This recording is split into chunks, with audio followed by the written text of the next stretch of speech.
in Florida, a couple were riding bikes and they were really drunk in Florida.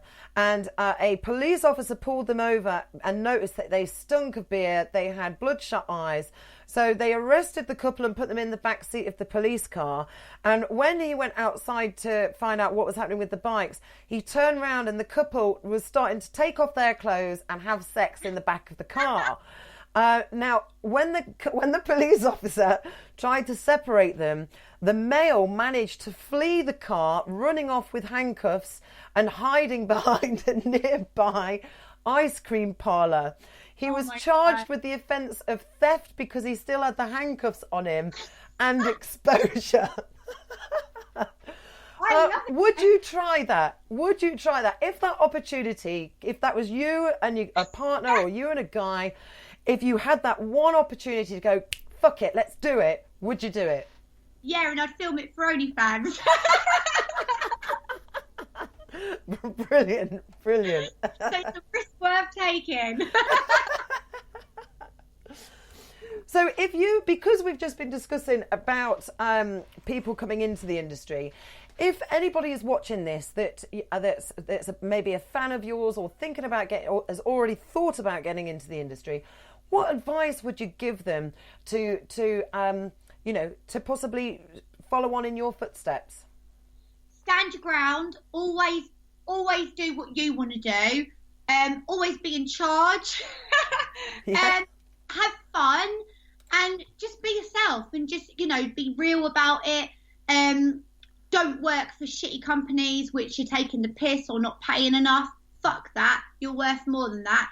And only work with good performers. If you work with a performer that's not so good, it'll make you look shit. So only work with good performers. Yeah, I like that. I've got a question. I've got a question from Ash from Fanbaits, who's our partner of the radio show. Question from Brooklyn. Is there anything you regret up to now or would change within your porn career?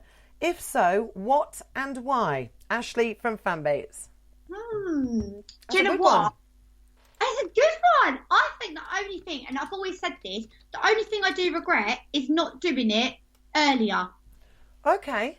Which is a weird one because I just think that I got in it too late. I should have got in it a little bit earlier and I think I could have done a lot more with it.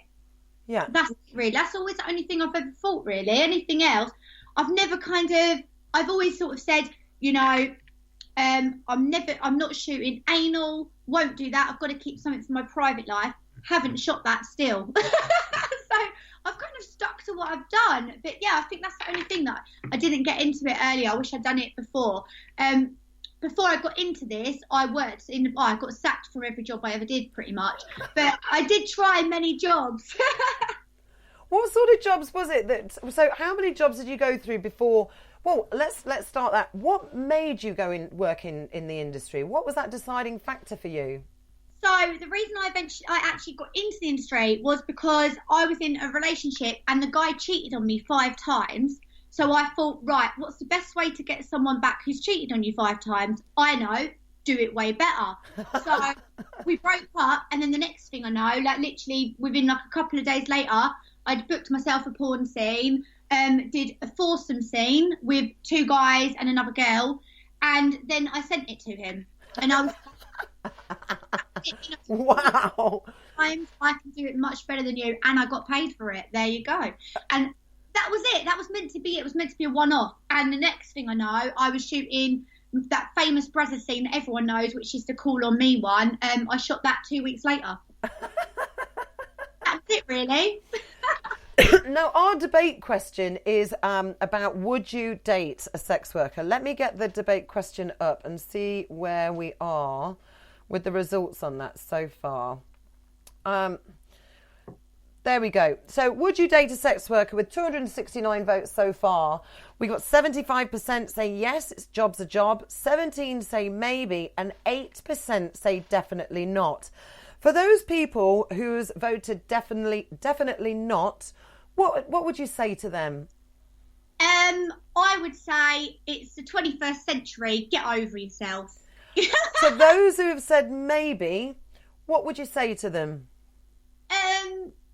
it's like each to their own, really, isn't it? I mean, I think the thing is, it's like I've always said that there's three types of people. Like obviously before I got married and that, I always found that there was three types of men. There was the men, and I'm going to put them into categories now, and all the fans are going to get really annoyed because I'm putting you guys into categories.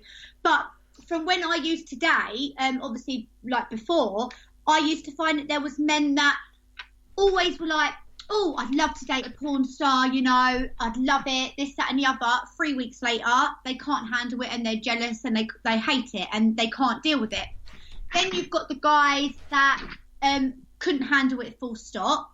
And then you've got the other guys that just want to date you because you are a porn star, not they dating you because you're that porn star that they know off the computer. Do you know what I mean? So I used to put people into them categories. And there was only the min category was like men that actually accepted it. And well, luckily I found one of them, didn't I? So, and for those that, when you're thinking about this question, with the answers, yes, job's a job, 75%, maybe it's 16%, and then 8% definitely not. Do you think that's about right in regards to where people would vote? Yeah, I think so. I think the thing is, a lot of people are a lot more open to it now, and I think like a lot of men understand or that, like, you know, it is just work. Like at the end of the day, my work is work to me as much as someone going and sitting in an office 9 to 5. It's a job. You know, it pays my bills at the end of the day. I go to work, I do my job, I come home, you know, and my actual life at home, I'm really boring. Like when I get home from work, you know, I sit on the sofa with my dogs, watch bloody reality TV or EastEnders with a glass of wine, and I sit there talking to people on OnlyFans. You know, that's literally my life.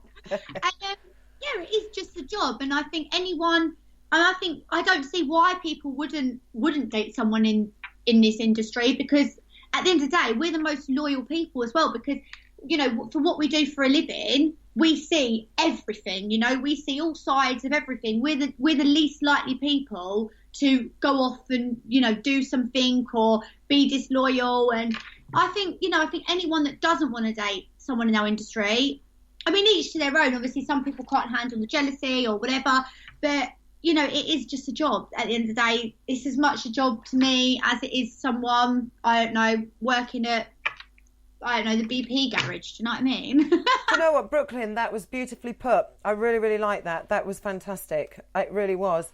I've got another question from Jamie from Hartlepool asking, who is the best person you've worked with? Male or female? Female would have to be Nicolette Shea. I was lucky enough to work with her last November, so that would definitely be her. Guy-wise would have to be Billy Marrick, because he's just the best one to work with. Yes. I've got another question here from Chris. Let me just wait. Okay. When you're shooting a scene or a film, how long does it normally take for what we see as the general public? Oh, it depends. So, like, if we're doing like a Brothers film, I will be on set literally from 8:45 in the morning, and I'll finish at around about 5 o'clock in the evening. So it's literally like 8 hours. But that's all like the acting stuff. So the acting stuff takes forever, you know, the scripted stuff, we go over and over all that. Then we have to do photos, stills. The actual sex bit, we film for about 45 minutes at a time. Yep. But obviously you can stop halfway through that, because under the studio lights and that, it gets really hot. So halfway through, you know, you're like, oh, fucking hell, I need water. And you have to stop and cut and then go back into it. So we're actually there like 9 to 5 pretty much. But yeah, that's all like the acting and photos and that. The actual sex bit's normally around about 45 minutes to an hour, and then we're done, basically. But out of all that time, what's the length of video that you would get from all those hours? 30 minutes. Oh, really? Yeah. Wow.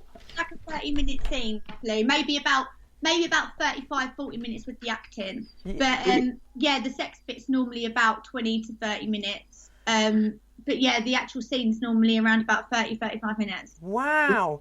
Yeah. Do you know, but it is like any other type of filming, isn't it? That you could film all day, and then once it's edited and concentrated down, gosh, that's incredible. I wouldn't. People don't realise, because what they see is the end product, don't they?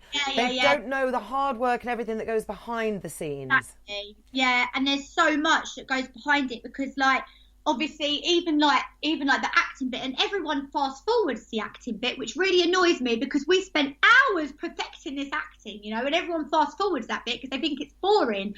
But yeah, like, you know, that bit, we will do like so many takes of it, and they'll do different angles. So they'll do like a take from the front, a take from the side, I don't know, maybe one from another side. They'll do so many different shots for that one shot, if that makes sense. So you get, and you know, they'll cut it all in.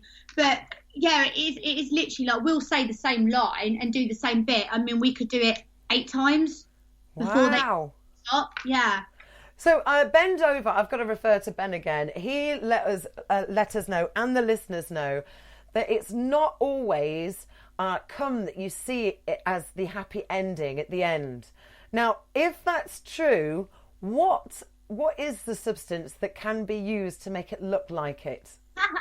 So we've used many things before. Gaviscon,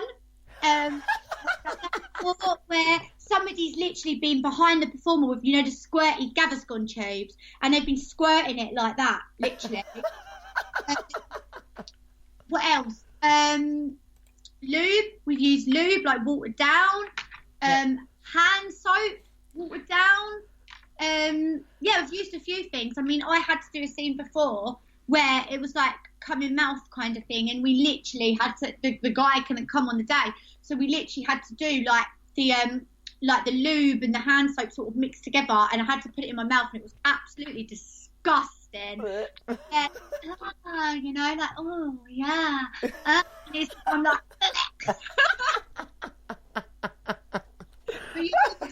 going to say what scene that was.